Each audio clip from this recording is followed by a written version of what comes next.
Bonjour et bienvenue à tous et à toutes sur Lingua. Je suis Lilia, ravie de vous accueillir ici, ravie de vous savoir toujours disposée et motivée pour en apprendre plus afin qu'on puisse voilà, développer nos connaissances, progresser et en l'occurrence pour les personnes qui font leurs études en droit ou dans un domaine proche. Voilà, je vous souhaite vraiment tous mes vœux de réussite et vous faites bien d'être là pour effectivement pouvoir en apprendre plus. Bon, alors je vous remercie également du soutien que vous apportez à cette chaîne. Et voilà, n'hésitez pas à aimer ou voilà, vous abonner si ça vous convient. Voilà, quelques remarques préliminaires comme d'habitude. Cela concerne d'une part les sources. Donc, je ne suis pas l'auteur hein, de ces contenus, donc il convient d'en remettre tout le crédit à ceux qui les ont créés. Secondairement, une petite remarque, quel est l'intérêt d'écouter ces lectures de cours? Eh bien, quand on ne peut pas on ne peut pas regarder un écran, alors c'est bien pratique de pouvoir écouter et effectivement optimiser son temps quand on est en déplacement, voilà, avec un véhicule. Prenez bien soin de vous, faites attention, hein, avec les appareils électroniques. Alors, par ailleurs, oui, quand on peut effectivement regarder l'écran, ça renforce également la mémoire de pouvoir, avoir recours à la fois, au visuel et à l'auditif. Voilà, donc je vous souhaite, un très bon, visionnage ou une très bonne, écoute.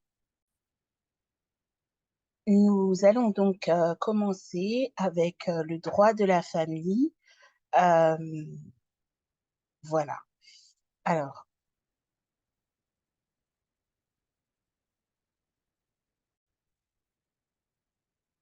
alors nous allons donc voir la table des matières, tout d'abord. Nous en sommes à l'introduction au droit de la famille. Section 1, la famille et les familles. Paragraphe 1, la notion de famille. Paragraphe 2, les familles. Section 2, les liens de famille. Paragraphe 1, le lien de filiation. Paragraphe 2, le lien conjugal. Paragraphe 3, le lien d'alliance. Section 3, l'évolution du droit de la famille. Paragraphe 1, l'évolution législative du droit de la famille. Paragraphe 2, l'évolution des sources du droit de la famille. La famille n'est pas légalement définie et la doctrine propose différentes définitions juridiques. En réalité, différentes situations relèvent du droit de la famille et peuvent être qualifiées de famille. Les personnes qui composent une famille au sens le plus large du terme peuvent ainsi être unies entre elles par des liens différents. Finalement, la façon dont est appréhendée la famille par le droit et la manière dont elle est réglementée sont en constante évolution. Ces dernières années, le droit interne a considérablement changé et parallèlement, les sources internationales et européennes prennent de plus en plus d'importance. Trois questions sont préalables à l'étude du droit de la famille. Qu'est-ce qu'une famille? Quels sont les liens qui unissent les membres d'une famille et qui sont pris en considération par le droit? Quelle a été et quelle est l'évolution juridique de la famille? Section 1, la famille et les familles. La famille recouvre des réalités très différentes qui sont envisagées par différentes sciences, sociologie, biologie, droit. Chacune de ces sciences traduit différemment ces réalités et peuvent ne pas être en accord sur la situation qui est qualifiée de famille. La seule certitude est que la famille suppose le groupement. C'est là le trait commun à toutes les sciences qui appréhendent cette situation. En droit, la famille se comprend donc comme un groupement. Toutefois, il n'existe pas un seul modèle de groupement. Paragraphe 1. La notion de famille. En droit français, la famille ne fait pas l'objet d'une définition. Ok. La famille ne fait pas l'objet d'une définition en droit français. Le Code civil ne propose pas de partie consacrée exclusivement à la famille. Toutes les dispositions relatives à celle-ci sont éparses. Cette absence s'explique par le fait que le Code civil traduit un nouvel ordre juridique qui repose sur les droits de la personne et qui rompt ainsi avec l'ancien droit qui était fondé sur le groupement et plus spécialement les corporations. Le défaut de définition dans notre Code civil n'empêche pas d'en proposer une, ce que fait la doctrine en raisonnant sur les différentes réalités qui sont appréhendées par le droit et les règles qui régissent le groupement. Ainsi, il incombe de proposer une définition suffisamment large de la famille afin de ne pas omettre une situation qui relève du droit de la famille. Celle-ci peut donc être définie comme le groupement de personnes liées par la parenté ou l'alliance. La famille peut donc être définie comme le groupement de personnes liées par la parenté ou l'alliance.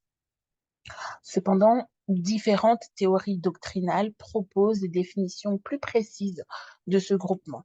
Parmi elles, il convient de retenir les théories fonctionnalistes et institutionnelles. Fonctionnalistes et institutionnelles. La première, donc la théorie fonctionnaliste, envisage la famille par rapport à la fonction qu'elle a au sein de la société. Fonctionnaliste envisage donc la famille par rapport à la fonction qu'elle a au sein de la société et plus précisément son rôle dans l'établissement d'un ordre juridique. En tant que groupement primaire de la société, la famille a pour rôle d'enseigner à ses membres les normes fondamentales sur lesquelles est fondé l'ordre social. Elle produit donc des règles de base qui sont conformes à celles qui sont nécessaires à tout rapport social. Ainsi, les ascendants transmettent à leurs descendants des normes de conduite qui leur permettront de vivre en société, telles que le respect d'autrui et la politesse. Donc, les ascendants transmettent à leurs descendants des normes de conduite qui leur permettront de vivre en société, telles que le respect d'autrui et la politesse.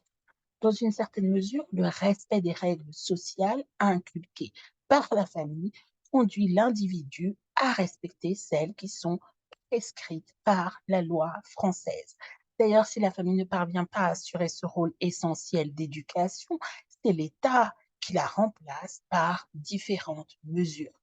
À titre d'exemple, le juge des enfants peut aller jusqu'à placer l'enfant dans un service départemental tel que l'aide sociale à l'enfance. Donc, l'aide sociale à l'enfance relève du service départemental. Le rôle de la famille est si capital qu'en cas de défaillance, c'est l'État qui accomplit cette mission. La seconde théorie, institutionnelle, qualifie la famille d'institution, c'est-à-dire un groupement de personnes dotées d'un pouvoir et de biens afin de réaliser un intérêt collectif. Donc, doté d'un pouvoir et de biens afin de réaliser un intérêt collectif. En l'occurrence, l'intérêt de la famille est la norme qui régit le comportement des membres de ce groupement, la norme qui régit le comportement des membres de ce groupement. Les parents sont titulaires de l'autorité parentale qui est un pouvoir exercé sur les enfants dans leur intérêt et donc dans l'intérêt du groupement.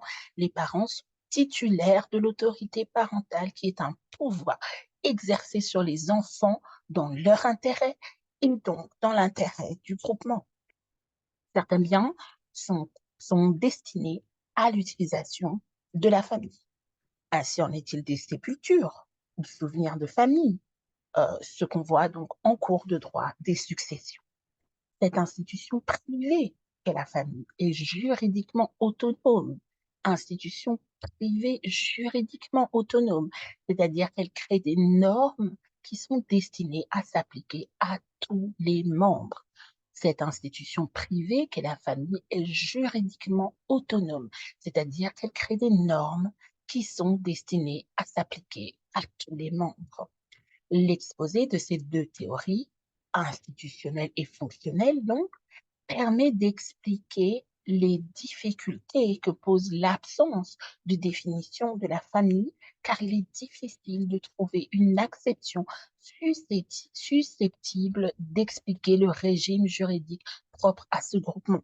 L'exposé de ces deux théories permet d'expliquer les difficultés que pose l'absence de définition de la famille, car il est difficile de trouver une acception susceptible d'expliquer le régime juridique propre à ce groupement.